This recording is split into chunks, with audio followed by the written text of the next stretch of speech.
Hi, my name is Andy Black and I will be interviewing you today.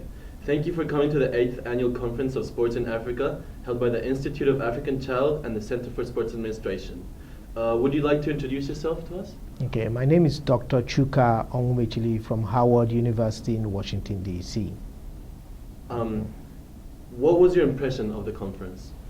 I think it's a very good conference. I would actually, it's unfortunate that I had not been to the previous ones. This is the first one that I'm attending, and I think there was really a lot of opportunities to work with a lot of people who do the same kinds of things that I do.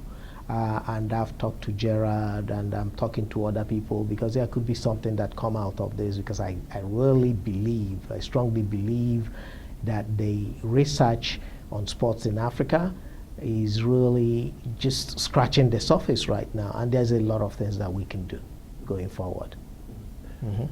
Could you summarize your presentation for us? Okay, my presentation today actually was looking at fan identity, that is focusing on Nigeria and looking at, do Nigerian fans identify with foreign football or with the local football? This is really based out of a research that we did about a year ago in southern Nigeria. We sampled 312 individuals, mostly of middle class, and of course middle class doesn't represent Nigeria, but that's the sample that we used, and we didn't cover northern Nigeria. The things that we found were really not surprising. We found a high identity level with European soccer. Manchester United, I believe, was the club that people identified with most. And in the top 10, there wasn't a Nigerian club mentioned by Nigerians, which meant that people weren't watching the local game. In terms of players, only one Nigerian player was mentioned in the top 10, but he really wasn't even in the top 5, which is Mikel Obi, that is in Chelsea, not even playing at home.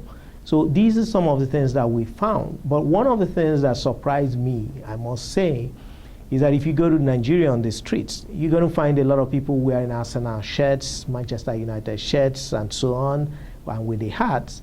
But during our study, for some reason, people did not agree or did not say that they owned any of these hats or shirts.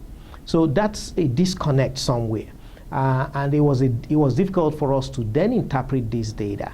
But in the end, what our interpretation is really that, one, it's possible because of the sample that we looked at, that this was middle class to upper class people, that they really did not own some of these things, that they didn't think it was cool to have those things. But you would readily see them on the streets in Lagos, so it might be a population or a sample thing. That's our preliminary interpretation of that data, but that's really a surprise finding in the study. And I think it probably requires additional, look, and for people to study more to see whether this is in fact something that they would find in future studies of the same phenomenon. What do you think about this year's theme, which is sporting community building in Africa and the Global South?